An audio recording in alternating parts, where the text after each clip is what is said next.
El gobierno egipcio decretó estado de emergencia por un mes debido a los violentos enfrentamientos de este miércoles que ya dejan más de 200 muertos, según cifras oficiales. Para analizar la ola de violencia que afecta a este país, se nos acompaña en CNN Chile la experta en temas internacionales de la Universidad de Santiago, Olga Ulianova. Olga, ¿qué tal? ¿Cómo estás? Buenas tardes. Hoy día se marca un punto de inflexión dentro de la situación que se vive en Egipto desde que se arrastra ya hace algún tiempo. Así es. Bueno, yo creo que la situación se arrastra desde hace bastante tiempo, ¿sí? Hace más de 2 años, a principios del año 2011, el mundo celebró, digamos, la primavera árabe, ¿sí?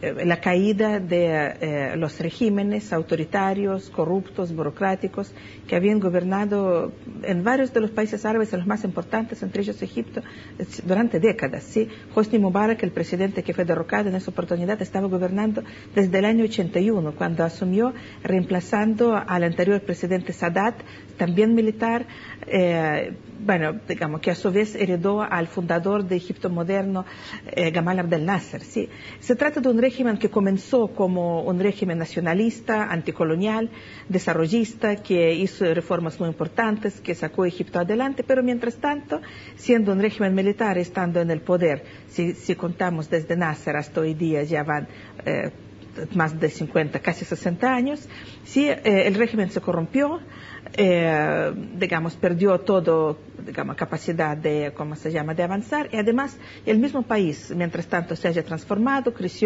crecieron varias generaciones de digamos, jóvenes ya bien educados, si querían otro tipo de sociedad, democracia, y fueron estos jóvenes los que comenzaron el movimiento. Sí, además, pero acompañado por la presencia de las redes sociales que les permitía también empoderarse. Exactamente, bueno, de hecho ellos se organizaron a través de las redes sociales. El que quiere hoy día tratar de comprender lo que pasa en Egipto, les recomiendo en Facebook, grupo Movimiento 6 de Abril, hay que buscarlo en inglés, hay muchísimas páginas porque hoy día este movimiento existe al parecer entre egipcios residentes en todos los países europeos. La mayoría de las páginas están en árabe, de repente se puede encontrar en inglés, de repente se puede poner traducir a la página de Facebook, y ahí uno puede tener la visión, bueno, qué es lo que piensan de lo que está pasando hoy día aquellos que habían comenzado el movimiento. Sí, pero ellos comenzaron el movimiento. No obstante, una vez que Mubarak fue derrocado y se llamó a las elecciones libres, quedaron en minoría.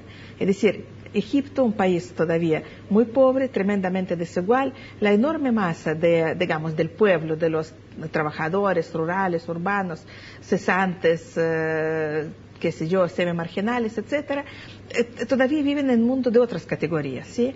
Y su expresión de oposición al régimen de Mubarak no eran estos movimientos modernos, digamos, de los jóvenes educados y cesantes, sino que eran un movimiento mucho más tradicionalista, identitarista, los hermanos musulmanes. Es decir, Egipto nacionalista partió con el socialismo, terminó con el capitalismo, desprestigió un ismo y otro ismo, todos los ismos occidentales quedaron fuera. Lo que queda es apelar a la identidad, nosotros los musulmanes. Sí, el Partido de Hermanos Musulmanes es muy antiguo, viene de principios del siglo, en Egipto, en otros países del Medio Oriente, fue tremendamente reprimido durante, bueno, el gobierno de Nasser, de Sadat, de Mubarak. Sí, entonces, bueno, tiene también cierta aura de martirio, digamos, por la lucha por el pueblo. Bueno, usaban métodos terroristas, sí. De hecho, el primer atentado contra las Torres Gemelas, no el de 2001, sino que el anterior, que fue poca cosa, pero, digamos, no dejó de asustar en su momento, fue perpetrado precisamente por ellos. Sí, fueron considerados terroristas por los Estados Unidos. Sí, y bueno, pero en las elecciones democráticas, primeras elecciones democráticas, digamos, después de la caída de Mubarak, porque antes habían elecciones, pero, digamos, como en los sistemas de partido único, habían elecciones, pero con el partido único, y el partido nombraba el candidato, ¿sí? Entonces, claro, entonces en las primeras elecciones alternativas, bueno, quienes ganan son los hermanos musulmanes. Ahora, los hermanos musulmanes tampoco son una fuerza democrática, sí, bueno, hay un sentimiento de revancha muy fuerte. Ahora, todo lo que comenzó en Egipto, este movimiento, comenzó en medio de una crisis económica.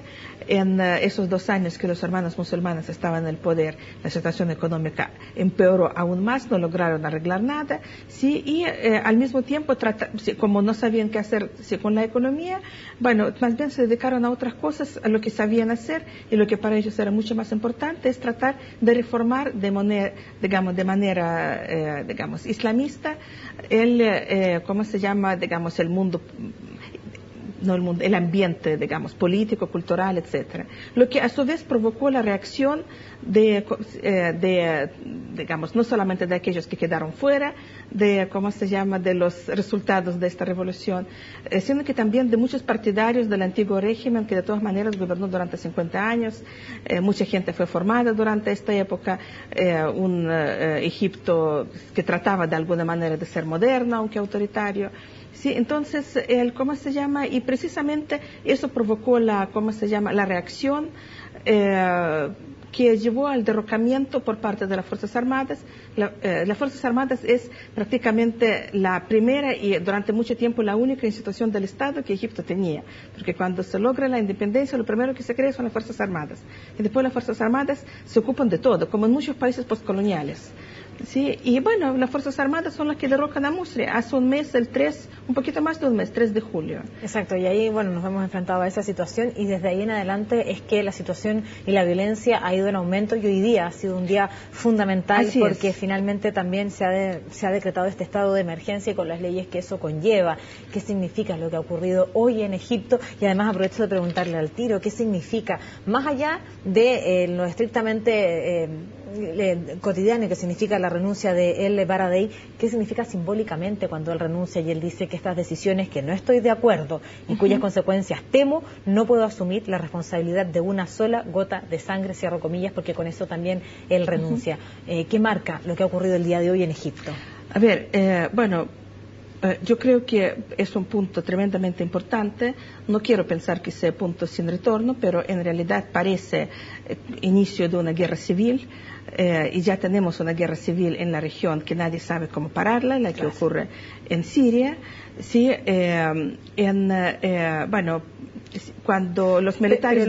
Pero lo de Siria se da en un contexto distinto, porque aquí hubo elecciones democráticas y llegó Mohamed Morsi para el bien de unos o para el bien de otros, le gustará a unos o no le gustará a otros, pero se celebraron elecciones democráticas, queda Mubarak fuera, ¿cierto? Y eso también... Sí, pero hay otro paso, ¿no? Sí, pero hay una similitud, que son las sociedades que están profundamente divididas, y este es el problema, están profundamente divididas entre, por un lado, aquellos sectores que hicieron su vida dentro de los regímenes nacionalistas autoritarios, pero de todas maneras, digamos, occidentalizadores y modernizadores, y otros sectores que si buscan la solución, también bastante numerosos, que buscan la solución a los problemas del país en las vías del identitarismo, de la apelación al Islam político. Sí, entonces, esta división es tremendamente profunda. Y claro, en Egipto se hizo un paso más adelante, pero se lo puede interpretar también de otra manera. Es decir, aquellos que estaban descontentos con Mubarak probaron con las elecciones, llegó la oposición, llegaron los hermanos musulmanes, sí, y vieron que, que la cosa no mejoró, sino empeoró. Entonces, hoy día aparecen como dos fuerzas irreconciliables. Sí, lo que ocurrió hoy día es una matanza que comenzó con los intentos a cualquier costo por parte de las Fuerzas Armadas y Policía de sacar los campamentos de los partidarios de Musri de las calles. Sí, se derramó mucha sangre. La renuncia de Al-Baradei significa que aquella inteligencia egipcia que se horrorizó frente a la llegada del islamismo, estaba dispuesta de apoyar a los militares, hoy día no está dispuesta de ir con los militares hacia adelante. Los mismos jóvenes que habían comenzado el movimiento, el movimiento 6 de abril, hoy día ponen en su página, es decir, culpan de lo que ha ocurrido tanto a los islamistas como a los militares, a las fuerzas del interior, a unos y otros que no les importan las vidas humanas, están dispuestos a pasar por encima de todo para alcanzar sus objetivos, objetivos de poder. Entonces es una sociedad tremendamente herida, partida por dos. A qué tipo de conflicto se va a llevar en adelante y la profundidad de este conflicto, entre otras cosas, depende también de la capacidad de los islamistas de resistir militarmente. Ahí va a ser la diferencia entre una, matanza más bien unilateral por parte de los militares, frente a los grupos, casi no armados, claro. Son que tienen las armas, claro. Exactamente, sí, los otros también tienen armas, pero por el momento menos. Entonces no sabemos cuánto tienen. Ahí puede haber la diferencia. Por supuesto que vamos a seguir atentos a lo que ocurre en Egipto. Gracias por acompañarnos esta tarde. Nosotros hacemos una pausa muy breve, estamos ya de regreso, no se vaya.